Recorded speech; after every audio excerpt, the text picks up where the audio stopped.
Okay, so let's unpack this. We're doing a deep dive today into something that, well, it touches everyone. Self-esteem. Right. Something we talk about a lot. We do. But maybe, just maybe, the common understanding is a little off. Yeah, the typical picture, it's often, someone feeling really good about themselves, loads of confidence. Maybe they seem to just breeze through challenges or they get a lot of praise from others. Exactly. Right. Often just boil down to feeling good. But the source material we've been digging into for this specifically, an essay drawing on Nathaniel Branden's work, it really kind of throws that common idea on its head. It presents a fundamentally different angle on what self-esteem actually is, and maybe more importantly, how it's genuinely built. So our mission here really is to cut through some of the fluff, the surface level positive thinking stuff. Yeah, and get to the mechanics. What does it really mean to have genuine reality-based self-esteem? Okay, so where does this source material start? How does it begin redefining things? It makes a pretty immediate, crucial distinction. It does. It says it's not about how much confidence you have in, how well other people see you. Right. That's the trap, isn't it? Chasing that external validation. Totally. The source argues real self-esteem is about confidence in your ability to, well, to manage your own life. Manage your life. That feels, Yeah. yeah, that feels incredibly different. Mm-hmm. It makes me think of Anna Devere Smith's perspective mentioned in the source. She talks about it as this like inherent sense that things are probably going to be okay. Because you can make them okay? Yes, because you have the capacity. It's that deep feeling of agency, knowing you're not just adrift, subject to whatever happens, but that you can actually determine your own course and navigate it. It's that powerful, quiet confidence. The idea that even if everything just fell apart. You could find a way, you'd have the inner resources somehow to put things back together again. And the source draws a really sharp contrast then between that kind of agency and needing to feel superior to other people. Why highlight that distinction? Well, because according to this view, focusing on how much better I am or how much better my situation is, that often doesn't come from strength. Okay. The source suggests it's something we do to, and this is a quote, placate the feeling of failure when we don't feel that core sense of being able to manage our own lives. So it's a compensation almost. Exactly. Genuine self-esteem doesn't need to put others down or constantly compare if your confidence is rooted inside you, in your capability. You don't need the external comparison. Makes sense. So, okay, this brings us to Nathaniel Branden. His work is the backbone here. How does he break down genuine self-esteem, pushing back against just, feeling good?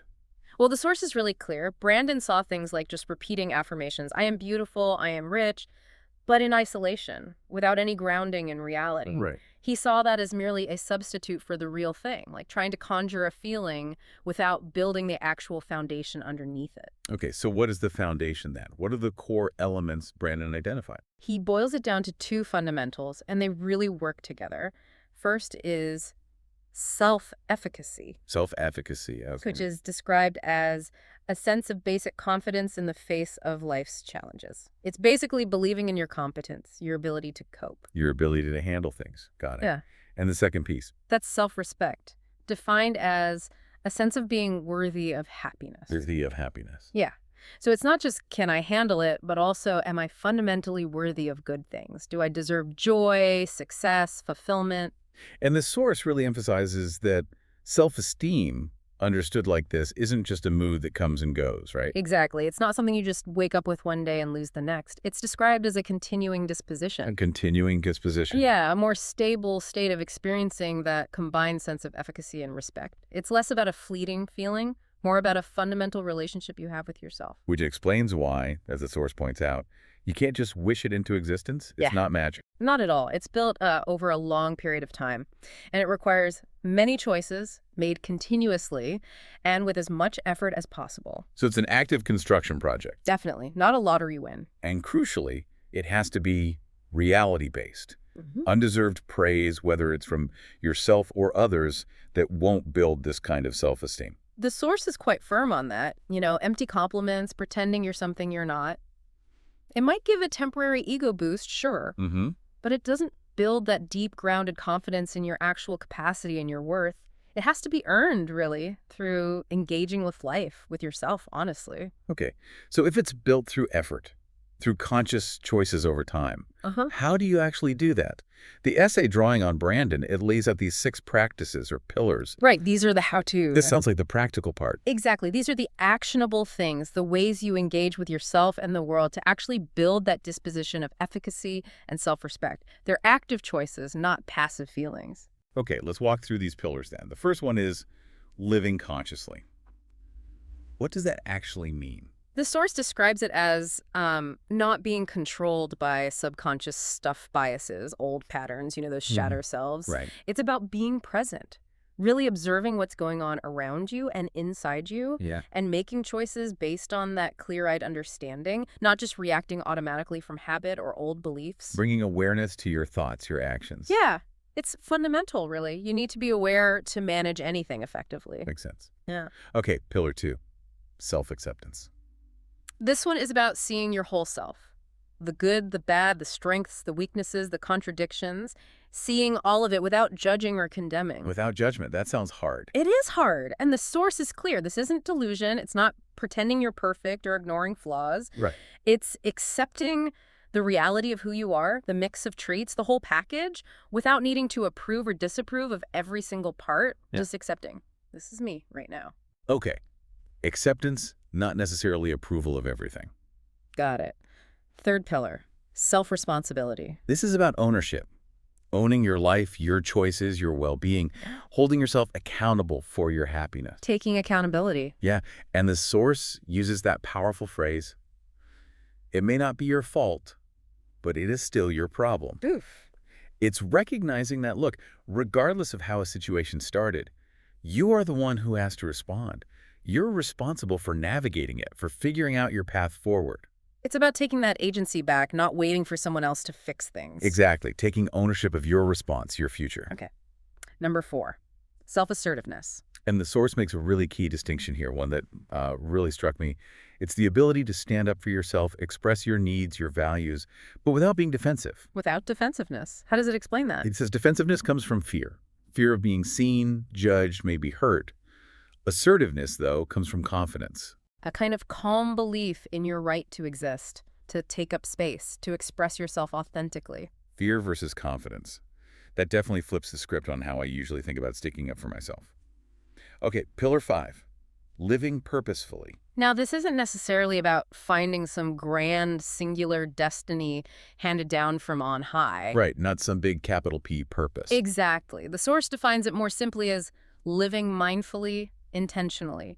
It's recognizing that your purpose in any given moment is just to be fully present, to be engaged in whatever you're doing with intention and awareness. So bringing purposefulness to your actions. Yes. You choose to infuse your daily life with it rather than waiting for some external purpose to arrive or be created for you. Choosing meaning in the here and now. Okay, Yeah. and the last one, pillar 6, personal integrity. This is about alignment, aligning your actions with your values. It's about developing your own code of conduct based on your reasoned understanding of what's right for you, rather than just, blindly following rules you were given. Developing your own code. And then holding yourself accountable to that code, being consistent, even when it's difficult or inconvenient. The source mentions that old saying, the road to hell was paved with good intentions. Right. Meaning well isn't enough. Precisely. Integrity is about actually acting in accordance with your values, objectively, consistently. Wow. Oh, okay. So looking at these 6 pillars together, living consciously, self-acceptance, self-responsibility, self-assertiveness, living purposefully, and personal integrity. It really shifts the whole picture of self-esteem, doesn't it? It completely reframes it. It moves it away from being just a feeling you chase or something you get from outside approval, and towards being the stable internal sense of confidence.